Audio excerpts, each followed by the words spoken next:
In 1934, a photograph was taken here which epitomised the extraordinary influence of one of the most provocative and uncompromising thinkers of the 19th century. It's an image of Adolf Hitler standing next to the bust of Nietzsche here in Weimar, where the philosopher lived. With chilling eloquence, this tells us what many Nazis believed, that Nietzsche was the brilliant mind, the inspiration behind the terrifying ideologies of the Third Reich. Yet if Nietzsche had been alive to see it, he would have been appalled. His philosophies were being distorted by a regime that stood for so much that he'd have loathed. Nietzsche was one of the most dangerous minds of the 19th century. Nietzsche thinks we have blood on our hands because we haven't just killed God, we've killed that which gave our lives meaning. Nietzsche lived in a century in which Europe was witnessing unprecedented change, where the authority of Christianity was being challenged. Radical breakthroughs in science were redefining belief. And thinkers like Freud, Marx, and Nietzsche were suddenly free to unleash ideas that in previous centuries would have seen them burned at the stake. Yet they heralded nothing less than the modern world.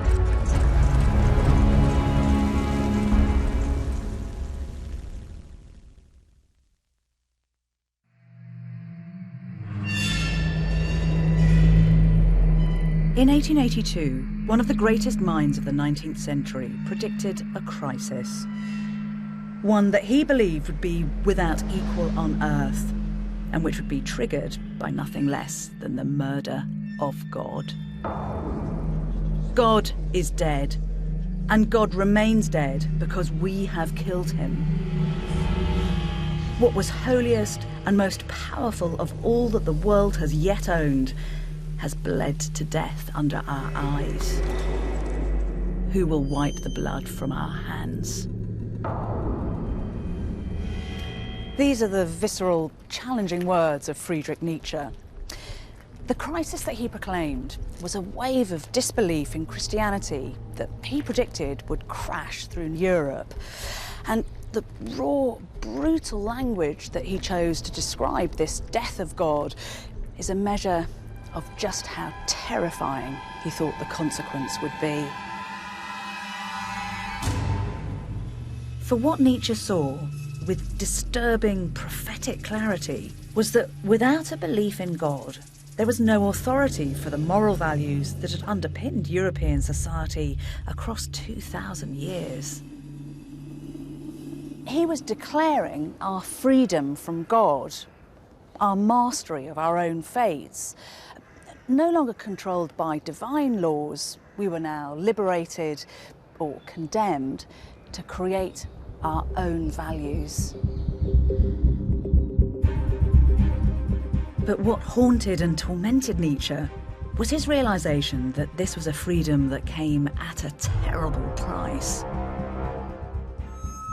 The loss of religious belief would bring with it nothing less than a vacuum of meaning in human existence. It was a crisis that Nietzsche would wrestle with for the rest of his life.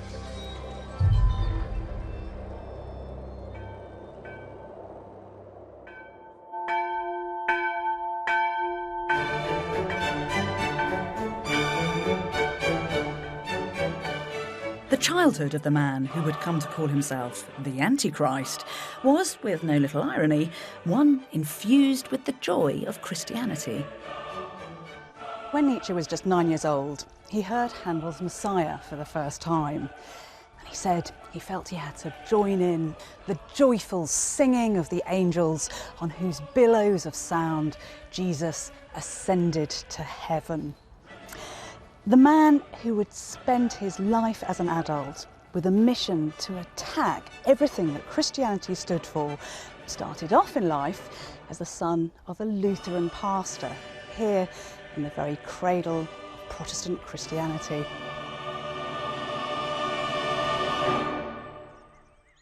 Friedrich Wilhelm Nietzsche grew up in the village of Rocken in Prussia, now northern Germany. And as a boy, he was passionately pious. This is the parsonage where Nietzsche was born. His father, Karl Ludwig, had a very simple faith. The household lived and breathed Christianity. Nietzsche's early years were settled and sheltered. His parents had 2 other children. When he was 2, his sister Elizabeth was born, followed a year later by a brother, Joseph. But in the autumn of 1848, when Friedrich was only 4 years old, his childhood was ripped apart. His father became mentally ill and was diagnosed with a terminal brain disease. It was a tortuous decline. He went blind and eventually was bedridden. 1 year later, he was dead. An autopsy revealed that a quarter of his brain was missing. This must have been a truly horrific end. The suffering of his beloved father marked Friedrich for life.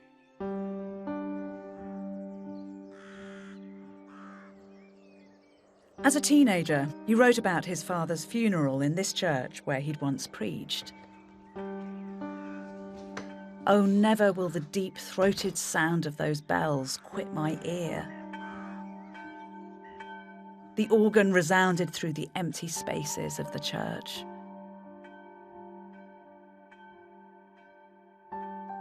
For Nietzsche, the death of his father posed a profound question.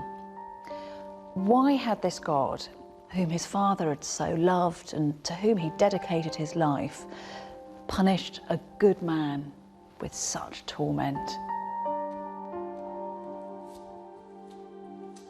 It was the start of a journey into doubt that would come to define Nietzsche's life.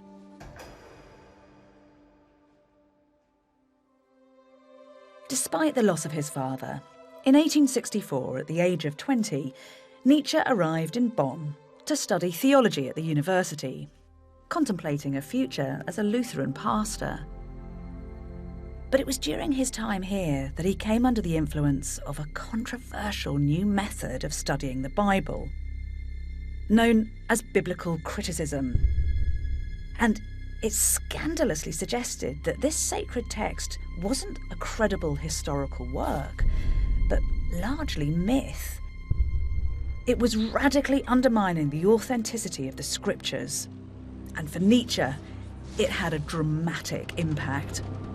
If his father's death and suffering had made him question the idea of God emotionally, then this gave him the intellectual grounds on which to construct his doubt. Nietzsche's loss of belief caused an immediate rift with his family.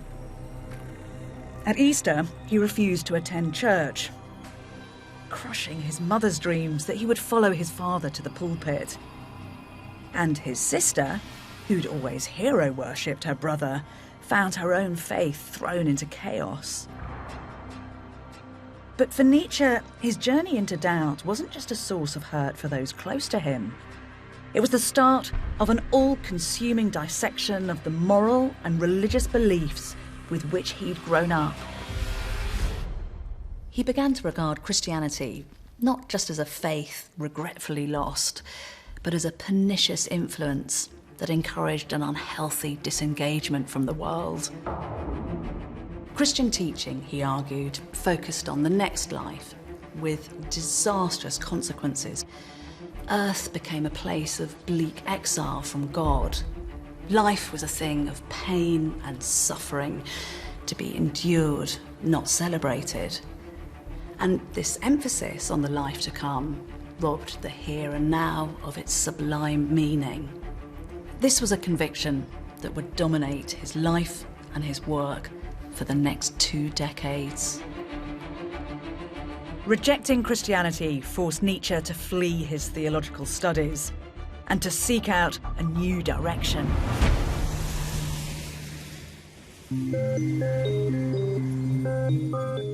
Right from the start, Nietzsche realised that his loss of faith wasn't the path to a life of contentment. In 1865, Nietzsche wrote to his sister and said, "If you wish to seek peace of mind and happiness, then believe. If you wish to be a disciple of truth, then investigate." Nietzsche was living in an age dominated by the rise of science, where the search for objective truth was all-consuming. But what Nietzsche saw with searing clarity was that the triumph of objectivity deprived humanity of something fundamental. Without Christianity, there was no set of binding moral rules by which we could all live. There was no solution to man's fear of death. And perhaps most importantly, with eternal salvation no longer mankind's prime goal, life itself didn't have a higher spiritual purpose. It was to finding new meaning in a godless universe that Nietzsche now dedicated himself.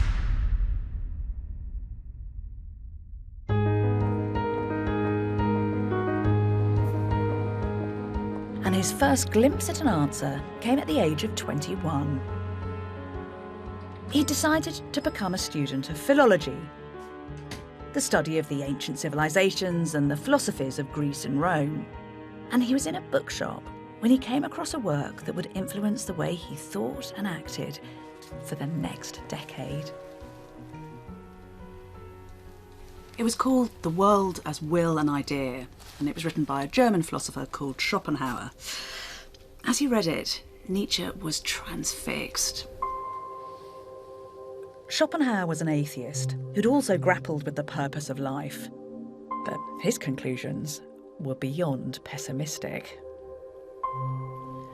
Faced with the problem of life's endless sufferings, Schopenhauer's bleak conclusion was that it was best never to be born at all. He argued that human beings were in a state of constant desire. If we didn't achieve these desires, then there was discontent. And even if we did, then discontent would set in anyway. His solution was to face up to the fact that fulfilment is impossible. He encouraged us not to strive for happiness in order to avoid the anxiety and trouble in trying to achieve it. The happiest man, he said, is the one who gets through life with the minimum of pain. Nietzsche said it was like looking into a mirror that reflected the world, life, and his own mind with hideous magnificence. But whilst he accepted Schopenhauer's diagnosis that life was just a cycle of suffering, he passionately disagreed with his life-denying nihilistic conclusions. The idea of giving up on life and the pursuit of one's desires. Instead, he was determined to find a way of affirming existence in spite of its pain.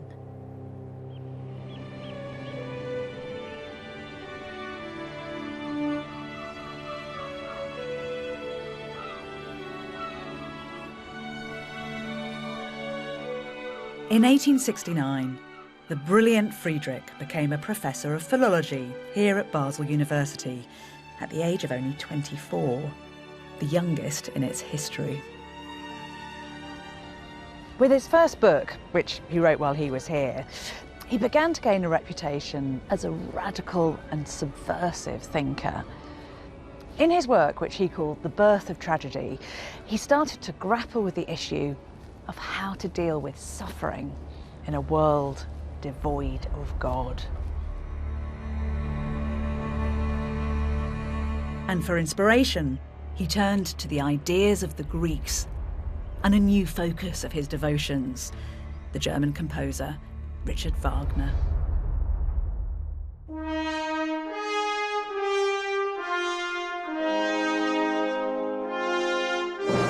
On the 22nd of May, 1872, the foundation stone was laid for Wagner's Festival Theatre. One of the guests at the ceremony was Nietzsche. The two men had met 6 years before when Nietzsche was just a student, and immediately he was smitten. Wagner became both an obsession and an inspiration. Nietzsche would come to believe that in Wagner's work he'd glimpsed what it was that made life itself worthwhile, art, and that the greatest art form of all was music.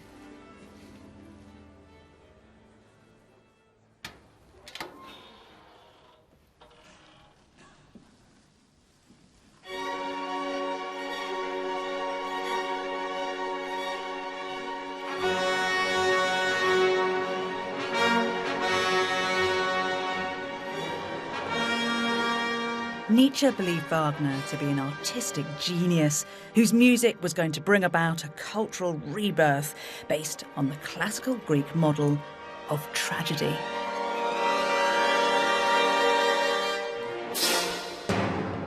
It was an art form that Nietzsche was convinced could transform a world full of suffering into something beautiful and meaningful. How did Nietzsche come to write The Birth of Tragedy? I mean, what was he trying to do with this book, do you think? Nietzsche wrote The Birth of Tragedy after a series of incredibly intense conversations with Wagner. Wagner was developing a revolutionary theory of art, where art could transform society. Nietzsche wanted to provide the philosophy for that. He found in Greek tragedy a model for that thinking. Greek tragedy tells these extremely visceral stories of human beings in conflict, suffering, destructive. Yet it was the dominant genre of thinking about the glory of Greece. Consequently, he found in Greek tragedy a way of talking about the human being today, the human beings are suffering, finding meaning in life, finding the truth. So what is so explosive about what he's putting down on the page? Well, Nietzsche structured his book around an opposition between two Greek gods, Apollo and Dionysus. Apollo stood for light, for the truth of logic, for control. And since the beginning of Germans' love of Greek, they associated Greece with rationality, the beginnings of philosophy. But Nietzsche decided he wanted to focus more on Dionysus, the figure who confuses boundaries, who discovers ecstatic group activity, dancing, wildness, the visceral feelings. And he made that the center of his tragedy. So he was standing against philosophy, against his own subject, against that sense that logic is the way to truth. He wanted to find another sort of truth, another transformative power. But how does he think that Dionysus, with all his darkness and, as you say, chaos sometimes and loss of control, how is that going to help mankind? Nietzsche was reacting against the dominant German intellectual tradition, which focused on the individual hero, the Oedipuses, if you like. And they saw that the individual who suffered could somehow transcend themselves through suffering, a very Christian message. Nietzsche reversed that and saw instead that the individual somehow lost themselves in the collective and found in a group experience an ecstatic, transformational experience. And that's what he saw in Wagner's music, and that's what he saw in tragedy. So that somehow the suffering that was everybody's condition was transformed through this ecstatic experience into an affirmation of life. This life, here and now. It's a bit like that sense of a rock concert. Okay, the idea that you lose yourself in this great ecstatic collective experience. And one should never forget that opera in the 19th century was the rock music of its time, and Wagner was the rock icon of his day. And Nietzsche believed that's a way that society could be transformed, through a sense of the collective experience from which you could go out and change the world. Wagner's theatre was a temple to his brilliance, but it was also the place where Nietzsche fell violently out of love with his hero. When Nietzsche came here to watch a performance of Wagner's opera The Ring, he hated what he found. Rather than a place of revolution, the theatre was stuffed with the great and the good of Europe. And the man that he'd revered as a radical, who he thought would catalyse the birth of a brave new world, was just the hero of a self-satisfied festival of opera, revelling in his own glory. Nietzsche stormed out of the theatre mid-performance. It marked the beginning of the end of their friendship and a new phase in Nietzsche's philosophical quest.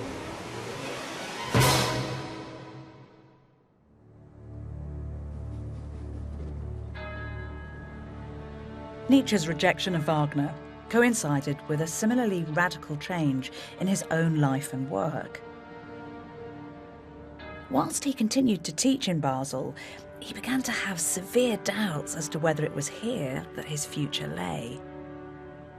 He still believed that it was through liberating the creative Dionysian spirit that greatness could be achieved, but he began to doubt that the answer lay with the transformation of the masses. Instead, it was the flourishing of great visionary individuals that would hold the key to the future. And he was convinced that the petty responsibilities of academic life were suffocating his own creative genius. He conceived a deep dread of coming back here to lecture, to what he called the greatest curse of his life.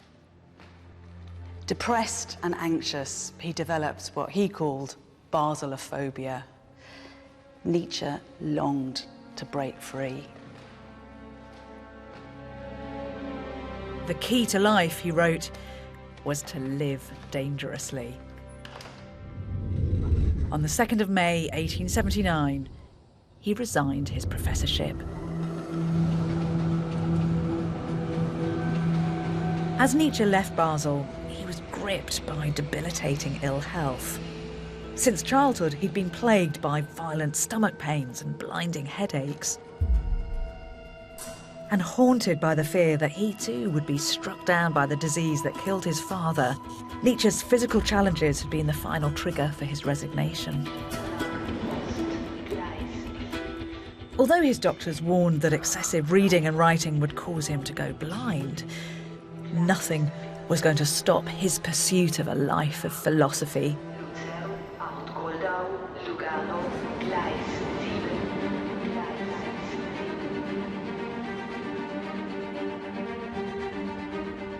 Nietzsche began to crisscross Europe, staying in hotels and guest houses in climates that alleviated his medical symptoms. He would spend the rest of his sane adult life in a state of nomadic solitude. You can just imagine him, ill, troubled, increasingly isolated, and yet with this extraordinary mind for company. Over the next decade, the ideas and thoughts that poured onto the page were simply astonishing. His ill health would mean that he could only write in bursts of 20 minutes at a time, so his books were full of incisive aphorisms, pithy statements, rather than long philosophical treatises. And it was on a train in 1881 that he was told about somewhere that would provide the inspiration for many of these great works. A fellow traveller recommended that he visit a place called Sils Maria, just a tiny little farming village in the Swiss mountains. He followed their advice and discovered the place that would become his spiritual homeland.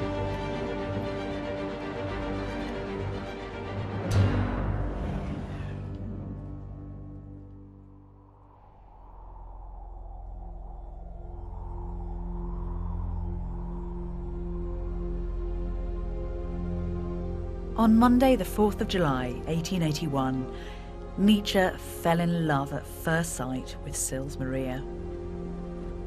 Its mountains and forests inspired his most life-affirming ideas. Its beauty reinforced for him the sheer magnificence of existence. And it was on one of his walks here, a month after he'd arrived, that Nietzsche had what he believed was the most important thought he'd ever conceived. He was walking by this lake when he stopped next to this rock and suddenly had a vision. This was a thought experiment that Nietzsche believed would help us all to analyse every action, every decision of our lives, so that we could live those to the full. This was his question. If a demon were to whisper in your ear that you had to live your life as lived, time and time again throughout eternity, with all the pain and with all the greatness, would you fall to the ground and gnash your teeth and curse that demon? Or would you say that he was a god and that his utterances were divine? It was an idea that became known as the eternal recurrence of the same, and it formed the very essence of Nietzsche's attitude to life, to both its joys and its hardships. Nietzsche believed that even though we all have things that we might consider failures, the breakup of a relationship or the death of a loved one, we should be happy to relive those events too. Just as a pianist learns to master improvisations, so we should learn to incorporate mistakes and imperfections and sorrows into the beauty of the whole. We should construct our lives so we are our own heroes. Basically, we should decide who we want to be, how we want to live our life, and then love the choices that we've made. So that the thought of reliving our existence, for good and for bad, can be greeted with a life-affirming yes. The eternal return was an exuberant and optimistic embrace of life.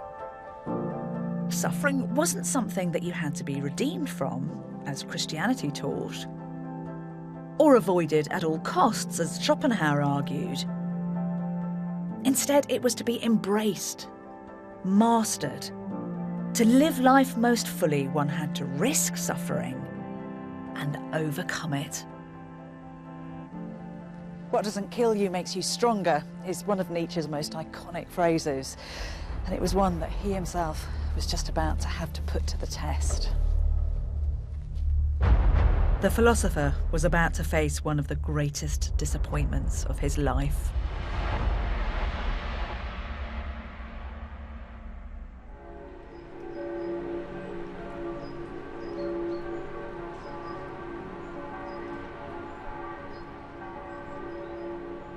It was in the beautiful town of Lucerne that in the spring of 1882, Nietzsche contemplated abandoning his life of seclusion for a life of love with a woman he was entranced by. Her name was Lou Salome. She was 21, Russian-born, clever, beautiful, and fascinated by his ideas. Nietzsche was lost. Nietzsche and Lou spent hours walking together, discussing philosophy, absorbed in their own world. And Nietzsche brought her here, to what was known as the Lion Garden in the centre of Lucerne, to propose. He'd already asked for her hand in marriage once before through his friend Paul Ray, and she'd refused. Convinced that Ray hadn't done the job properly, Nietzsche was determined to try again. But Salome just wasn't interested in a conventional relationship. She was feisty and original and had no intention whatsoever of being trapped in a life of Victorian domesticity, and so she'd pledged never to give herself to a man. So when Nietzsche proposed for a second time, the answer was still no.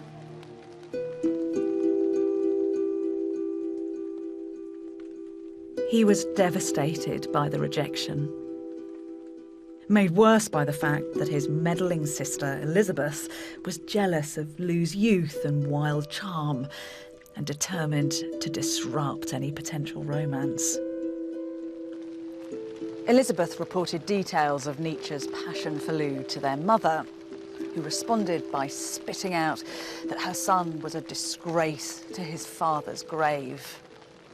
Their relationship was shattered, and Nietzsche was utterly despondent.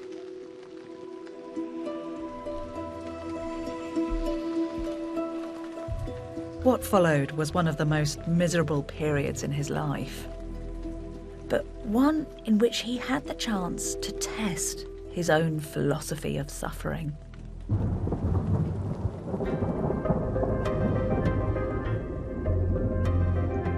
Nietzsche fled, in bleak mood. His books weren't selling. He was in bad health and often suicidal. In March 1883, Nietzsche wrote, "In the deepest part of me, an immovable black melancholy holds sway. I cannot see even a reason to live beyond 6 months." He realised that this was a true test of his own ability to face suffering and to overcome it. "I'm exerting every ounce of self-mastery," he wrote. "Unless I can discover an alchemical trick to turn this muck into gold, I am lost." But in the depths of his misery, he poured himself into writing a new book. One which would prove him to be just such an alchemist. It was the work that he considered to be his greatest. Thus spoke Zarathustra.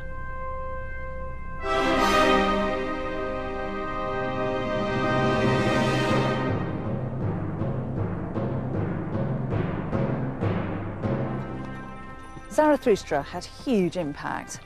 It inspired composers like Richard Strauss and writers from Joyce and Kafka to Yeats and Camus. A parody of the Bible that Nietzsche referred to as the Fifth Gospel, it's centred around the spiritual journey of a mysterious, mystical character called Zarathustra. And in it, the philosopher introduced one of his most notorious concepts, the Übermensch, or Superman.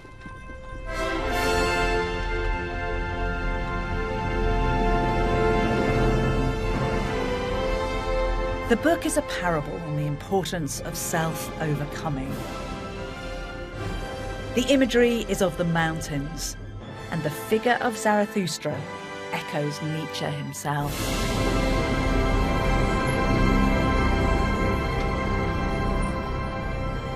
Two of its 4 books were written here, in the guest house where Nietzsche often stayed. It is remarkable being here, isn't it? Because it's in this room that Nietzsche wrote one of his most groundbreaking and influential works. This is the place where he first had the ideas about Thus Spoke Zarathustra. Zarathustra is a prophet who comes down the mountain, and he wants to talk to people in a town about this great event, that God is dead, that Christianity, with all its certain universal absolute moral values, is no longer believed in, and that the question of what it is to be human and how one is to live as a human needs to be answered anew. But nobody listens to Zarathustra. And one of the mechanisms to deliver that is this difficult concept, the Übermensch, the overman or the Superman. Who or what exactly is that? It's easier to say what it is not. It's not a biological concept. It's not some kind of superior human race. An Übermensch is someone who is no longer reliant on inauthentic external goals society gives him or her, parents, religions.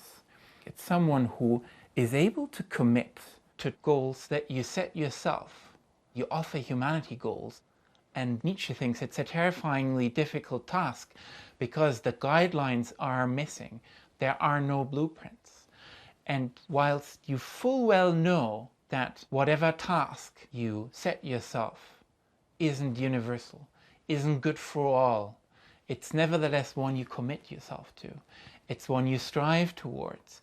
The Übermensch is someone who can shift and see that the responsibility and the joy of creating life lies not with some transcendent God, but lies within oneself. In pouring himself into writing Zarathustra, Nietzsche not only gave his own life meaning in the face of suffering, but he also began to see that suffering itself was the key to unlocking the elusive secret of happiness. So what do you think happiness is for Nietzsche? We traditionally see happiness in opposition to pain, exertion, suffering, etc. For him, that is not the case. It's striving towards something. It's suffering through that great task you've set yourself. So just flying up onto the summit of a high mountain in a helicopter will not give you the kind of feeling of happiness that you experience when you have spent 15 days walking towards the summit. It's overcoming obstacles that resist you achieving that goal that is part of the experience of happiness. So it's not just pleasure but pain that can be happiness. Pain is almost an enabling condition for happiness.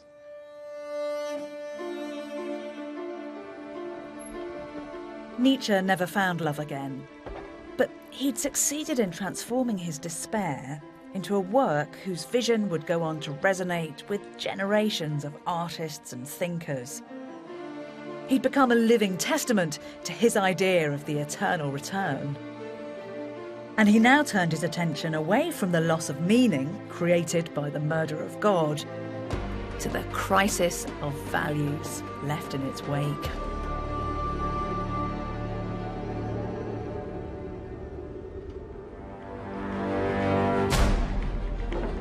Nietzsche continued his restless journeying around Europe. Although his health was deteriorating, it didn't stop him from writing a subversive work called Beyond Good and Evil. Nietzsche himself thought the book was terrifying. A squid-like work that confronted all the dark realities that 19th century science had laid bare.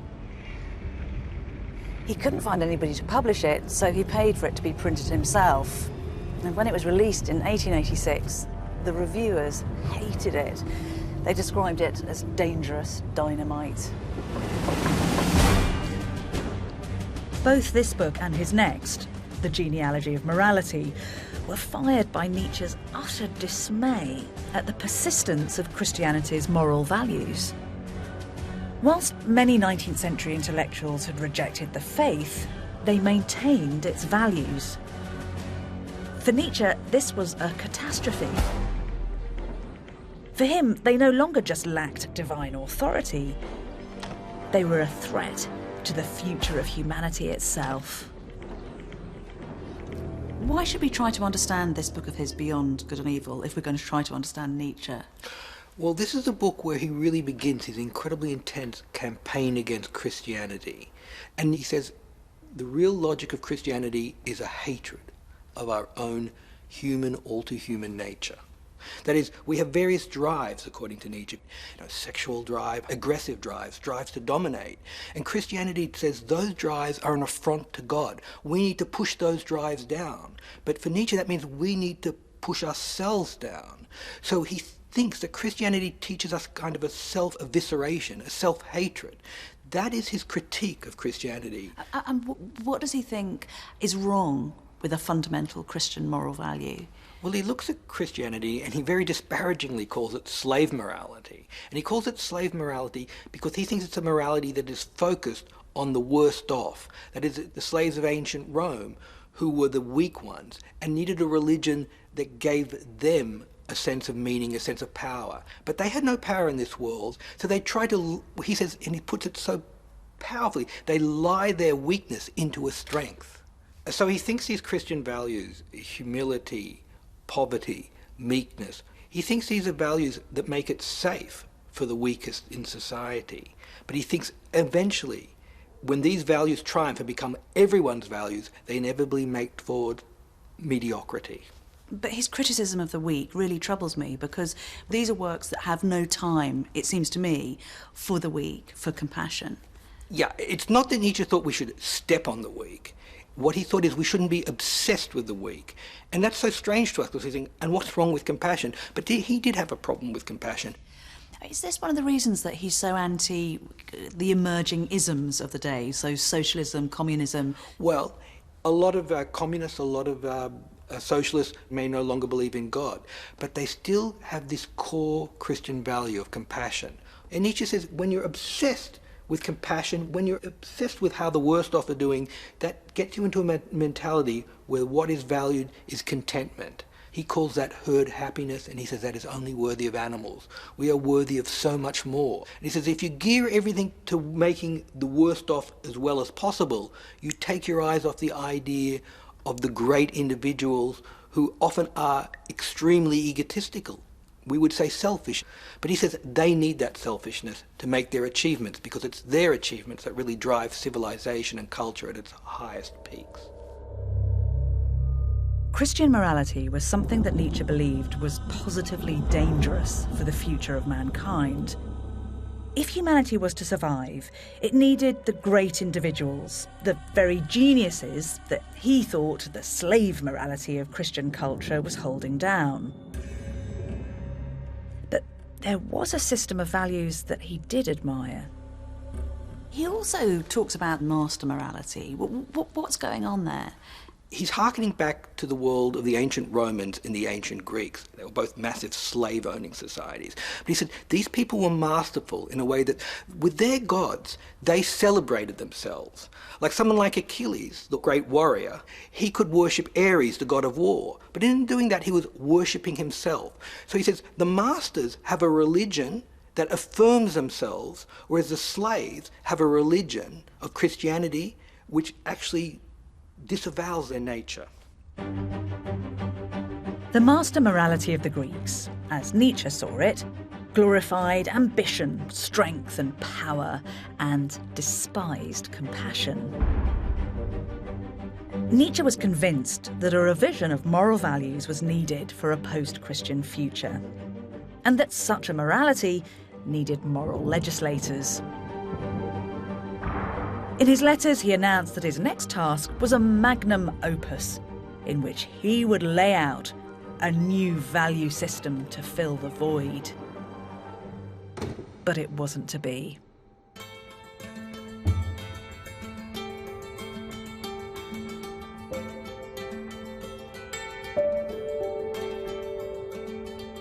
In April 1888, Nietzsche moved to Turin.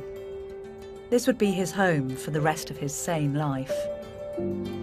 When he arrived here, he was at his most brilliantly productive.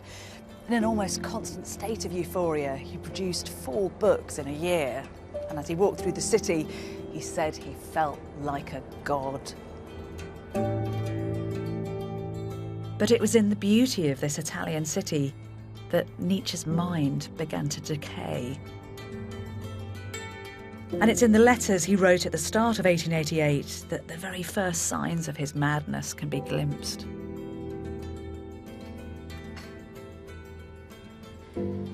These letters give us a troubling insight into Nietzsche's state of mind at the time. Rather than the brilliance that once poured onto the page, these are bizarre and deranged. Here he's writing to Bismarck, one of the most powerful statesmen in Prussia, but he signs himself the Antichrist. On others he calls himself Dionysus, the Greek god. And here he simply ends, the crucified one. Nietzsche had megalomaniac tendencies, claiming that he was preparing an event which had the potential to split the history of humanity into 2 halves. The owners of the house where he was staying were alarmed by his ecstatic piano playing, and sometimes they could just about make out that he was leaping about his room, stark naked, yelling as if he was recreating a Dionysian orgy.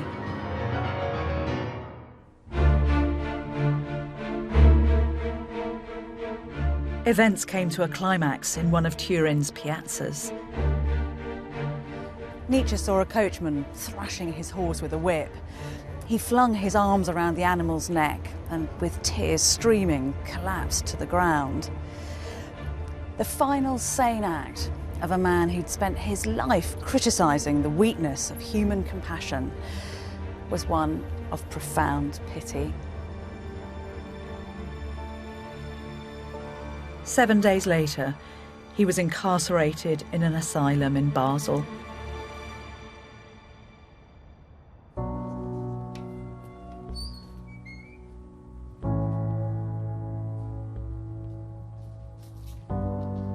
Nietzsche never regained his sanity.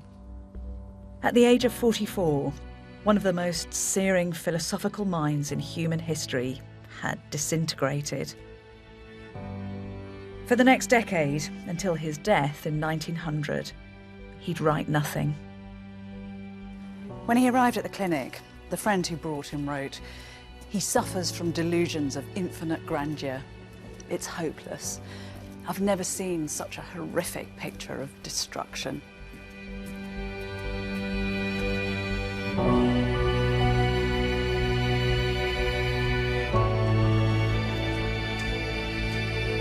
No one knows exactly what caused Nietzsche's descent into madness.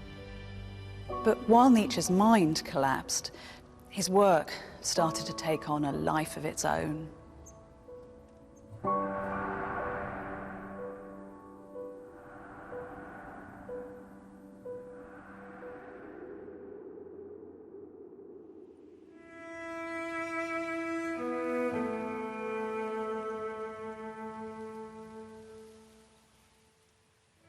In 1897, Nietzsche was brought here, to his sister Elizabeth's house, to live out his remaining years.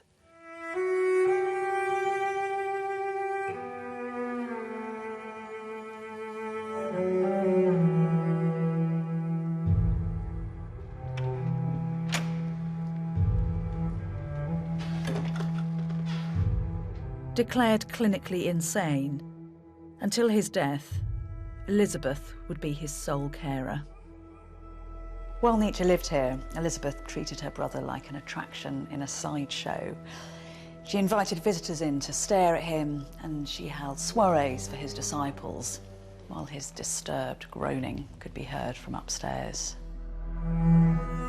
Today, the house is a shrine to Nietzsche, created by his younger sister, who dressed him in white as if a prophet.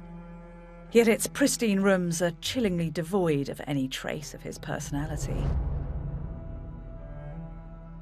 Elizabeth collected together Nietzsche's writings, including notebooks for an unpublished masterwork that Nietzsche had planned before his mind shut down. Notebooks he'd never intended the world to see. What exactly is it that we're looking at here?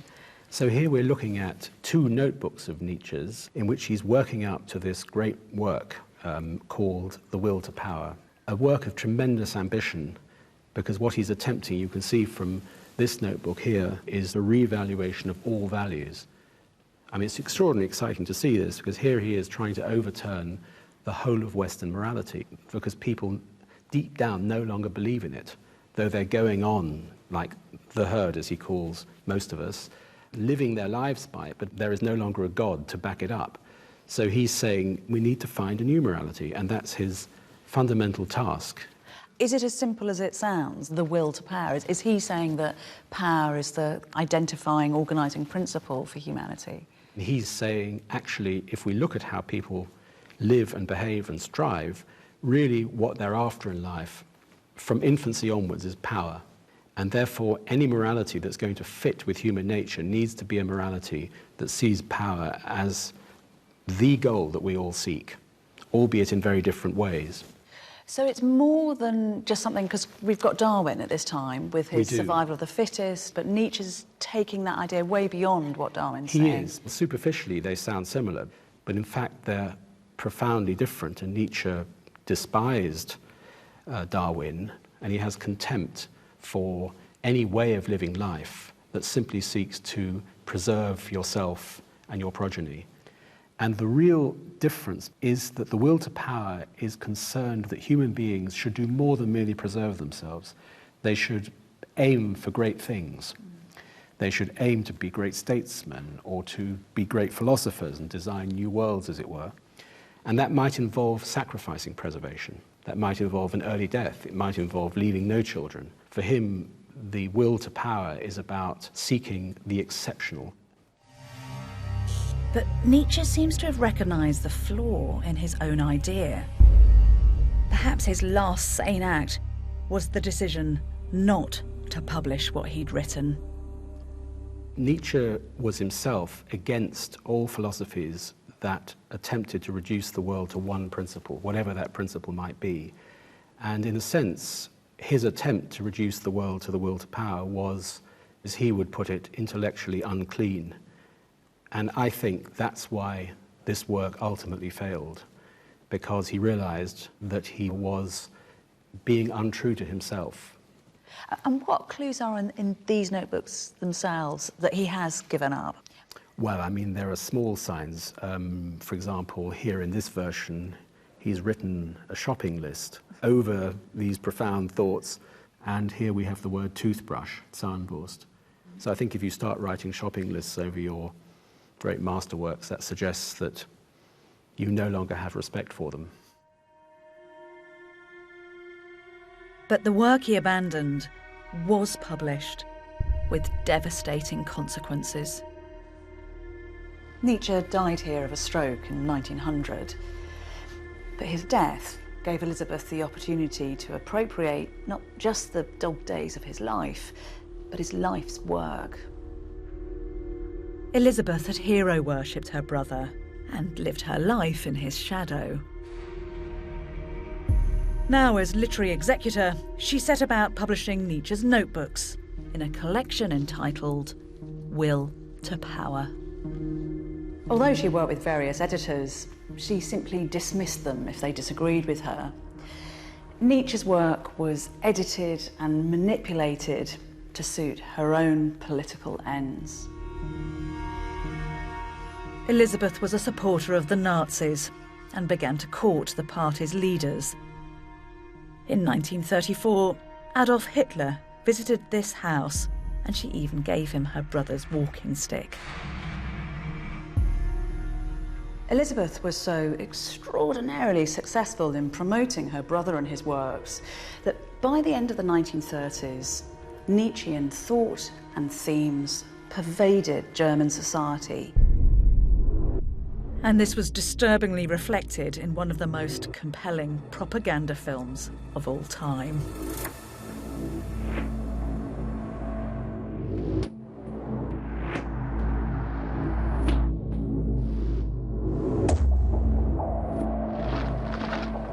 In 1934, Nazi supporters gathered in Nuremberg to hear their leader speak. It was a moment captured in a film commissioned by Hitler himself. Terrifying, electrifying, the words and rituals of the Nazis echo Nietzschean thought. It was called Triumph of the Will.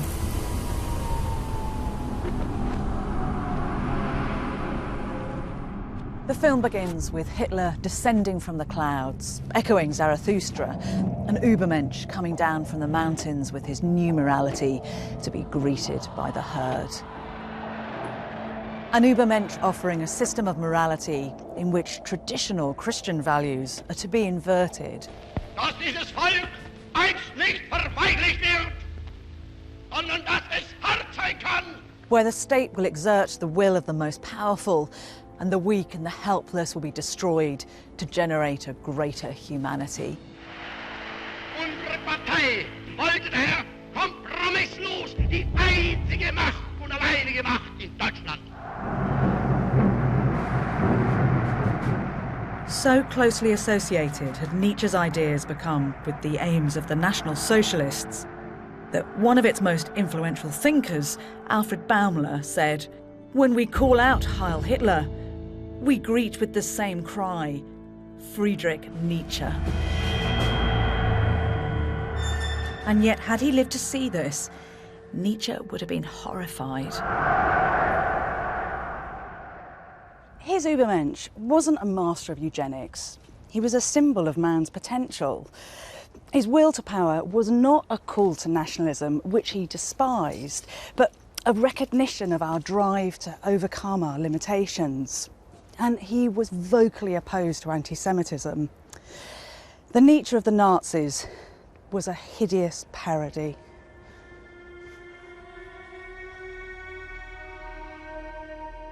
Just months before his final collapse, Nietzsche wrote, "I confess that the deepest objection to the eternal recurrence, my truly most abysmal thought, is always mother and sister."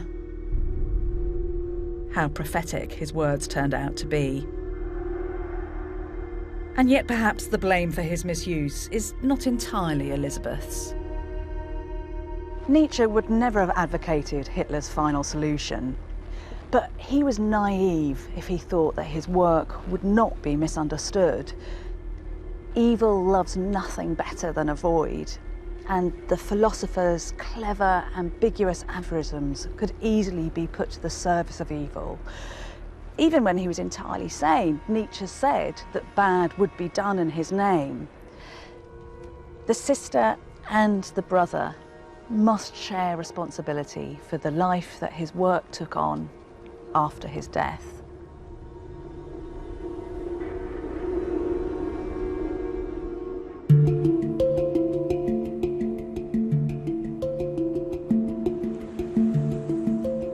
A century after Nietzsche's death, the crisis created by the murder of God may seem exaggerated to us today. The modern world hasn't collapsed. God, as the unchallengeable source of moral values, seems to have stepped aside relatively quietly. But maybe that's because we lack Nietzsche's unsettling prophetic vision, his wild imagination. If we choose to wear the blinkers of the herd, could it be that we're staring with unseeing eyes into the very abyss that he predicted? He believed that what would fill the void was a chaos of cultural preferences. A mess, an overload of personal choices. Pernicious in Nietzsche's eyes because they perpetuated the empty values of the herd that he so despised. And perhaps Nietzsche's most chilling vision was of the humanity that would populate this post-Christian world. These people he called the last men, and for them he reserved his most fervent fury. These were men and women who turned their backs on challenging ideals, but felt they were content. They had a banal existence. They did everything in their powers to limit excesses of joy or sorrow. Their concern was the trivial and the narcissistic, and so they lived lives of timid mediocrity, fooling themselves that they were happy. They bought into what Nietzsche described as the religion of comfortableness. Could this be a devastating description of the modern world? A world that shies from the risk of striving for greatness. A world that shuns higher values and celebrates the mundane. The last men are Nietzsche's greatest fear. They look at a star, by which he means the fiery potential of beautiful lives fully lived, the meaning of all existence, and they have no desire even to pursue it. They merely blink. Before Nietzsche fell into madness, he wrote, "If you stare long enough into the abyss will stare back into you."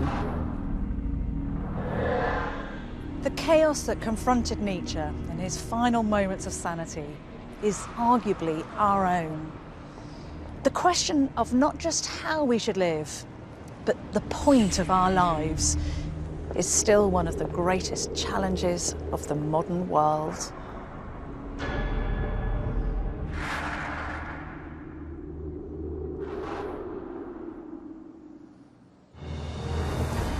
If the mind of Nietzsche has made you think, then explore further with the Open University to discover how other great minds have influenced our world today. Go to the address at the bottom of the screen and follow the links to the Open University.